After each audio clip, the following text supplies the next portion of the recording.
नमस्कार दोस्तों, मैं साक्षी गुप्ता आज आप लोगों को एक बहुत ज़रूरी जानकारी देना चाहूँगी जो कि मेरे कई सब्सक्राइबर्स के मन में था। मुझे और भी लोगों ने कहा हुआ है, लेकिन आज अभी एक बार और किसी ने कमेंट किया और कहा कि मैम आप डिस्ट्रिक्ट कोर्ट जजेस के लिए किस तरह से नियुक्ति होती है, किस तरह से सिलेक्शन होता है वो बताइए। हाई कोर्ट जजेस का किस तरह से सिलेक्शन होता है और सुप्रीम कोर्ट जजेस का किस तरह से सिलेक्शन होता है ये बताइए। तो उसके लिए आज मैं आप लोगों को तो वो सारी पर्टिकुलर चीज़ों की जानकारी मैं आज आप लोगों को इस वीडियो में दूंगी, तो प्लीज़ ध्यान से सुनिएगा।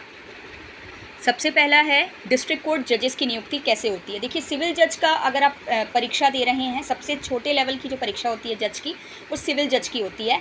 सिविल जज में क्या होता है कि आपको सबसे पहले अपनी एलएलबी की स्टडीज़ कंप्लीट करनी होती है, चाहे आप बीएलएलबी करो, चाहे आप बीकॉम एलएलबी करो, चाहे आप किसी और अदर सब्जेक्ट से ग्रेजुएशन कंप्लीट करके अल्टीमेटली आपको एलएलबी करनी होती है। तो एलएलबी कंप्लीट करने के बाद आप क्या करते हो, सीधा सीधा सिविल जज के लिए प्रिपेयर करते हो, एग्ज़ाम देते हो। एग्ज़ाम देने के बाद आप इंटरव्यू वगैरह प्रोसेस जो होते हैं, जब उसमें क्वालिफाइड हो जाते हो तो इंटरव्यू वगैरह प्रोसेस के थ्रू आप उसमें सिलेक्ट होते हो। और सिलेक्ट होने के बाद फिर आपको आप जिस एरिया से दिए रहते हो, लाइक छत्तीसगढ़ से अगर दिया है तो छत्तीसगढ़ के जजेस के लिए अगर दिया है तो वहाँ पर आपको सिलेक्ट किया जाता है, वहाँ पर आपको किसी पर्टिकुलर पद पे रखा जाता है, मतलब किसी एरिया के सिविल जज बनाया जाता है। और अगर आपने किसी और स्टेट से दिया है तो उस स्टेट का सिविल जज आपको किसी भी एरिया में जहाँ पर भी आपकी रिक्वायरमेंट है वहाँ पर आपको नियुक्त किया जाता है। तो इस तरह से सिविल जज की नियुक्ति होती है। लेकिन जो डिस्ट्रिक्ट कोर्ट के जजेस होते हैं, बड़े लेवल के जजेस होते हैं, उनकी सिलेक्शन, उनकी नियुक्ति कैसे होती है ये मैं बताऊंगी। तो इसमें सबसे पहली चीज़ तो कि आप इंडिया के सिटीजन होने चाहिए, ये तो हर उसमें है, ठीक है। उसके बाद है have a law degree, you can enroll in a 5 year integrated law course such as BLLB, BCom LLB and BBLLB। उसके बाद आपको देना होता है pass the judicial services exam, PCS का एग्ज़ाम दीजिए, उसको पास करिए। This exam is for law graduates, जो लॉ ग्रेजुएट्स हो चुके होते हैं वही PCS के एग्ज़ाम में बैठते हैं, who want to serve the subordinate judiciary, ठीक है। इसके बाद है pass the state judiciary exam, आपको स्टेट जुडिशरी एग्ज़ाम भी पास करना होगा। सबसे पहले PCS पास करना होगा, फिर स्टेट जुडिशरी एग्ज़ाम आप पास करेंगे। उसके बाद ये एग्ज़ाम बता रहा है कि किसके द्वारा कंडक्ट होती है, स्टेट पब्लिक सर्विस कमीशन के द्वारा कंडक्ट होती है। इसके बाद है आपको have a relevant work experience, have relevant work experience, आपके पास एक रेलिवेंट वर्क एक्सपीरियंस होना चाहिए। कौन सा work experience, for higher judicial positions, जो हायर जुडिशियल पोजीशंस होती हैं उसका वर्क एक्सपीरियंस आपके पास होना चाहिए, तब आप डिस्ट्रिक्ट कोर्ट के डिस्ट्रिक्ट लेवल के जज बनेंगे। सच एज डिस्ट्रिक्ट जज you typically need 7 to 10 years of experience as an advocate, आपके पास 7 से 10 साल का, ठीक है, 7 से 10 साल का एक्सपीरियंस होना चाहिए एज अ एडवोकेट।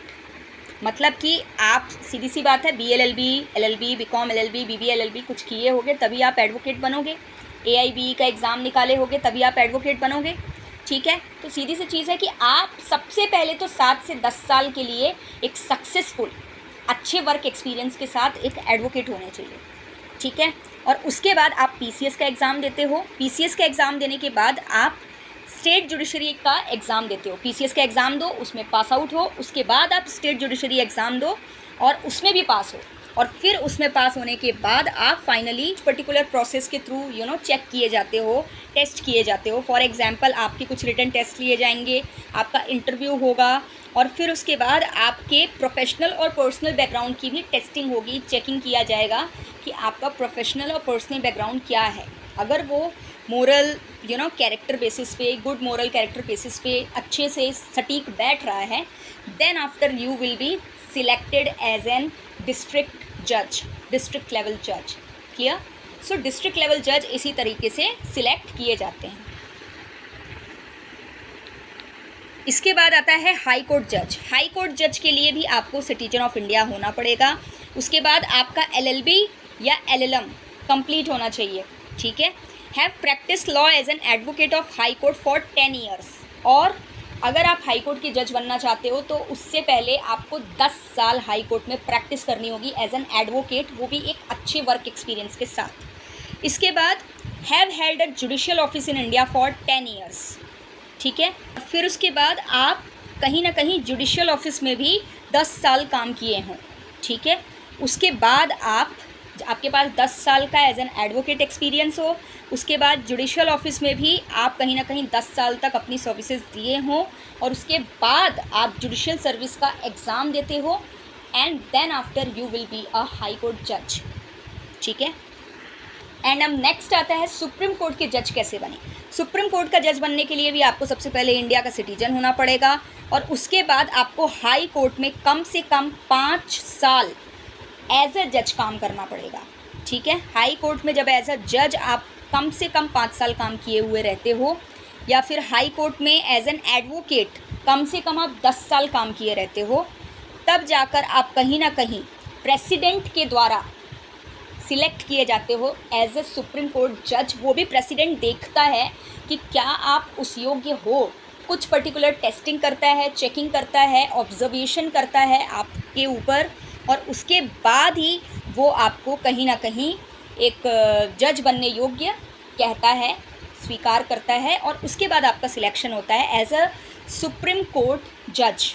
सो ये थी सबसे शॉर्टेस्ट तरीके में एक्सप्लेनेशन कि आप डिस्ट्रिक्ट कोर्ट जज कैसे बन सकते हो, आप हाई कोर्ट जज कैसे बन सकते हो, और आप सुप्रीम कोर्ट जज कैसे बन सकते हो।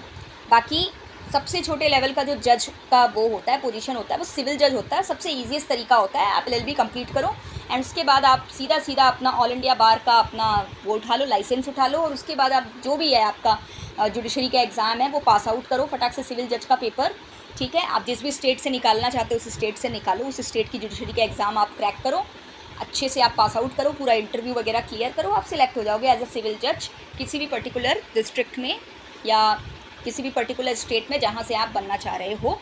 इस तरह से आप सिविल जज क्रैक कर सकते हो। लेकिन डिस्ट्रिक्ट लेवल पर अगर आप जज बनना चाहते हो तो उसकी प्रोसीडिंग मैंने आपको बता दी, हाई कोर्ट लेवल पर जो प्रोसीडिंग है वो भी बता दी, और सुप्रीम कोर्ट लेवल पर जो प्रोसीडिंग है वो भी बता दी। बाकी अगर आपको कोई डाउट होगा तो आप प्लीज़ कमेंट सेक्शन में पूछिएगा, मैं उसका आपको डेफिनेटली जानकारी दूंगी। धन्यवाद।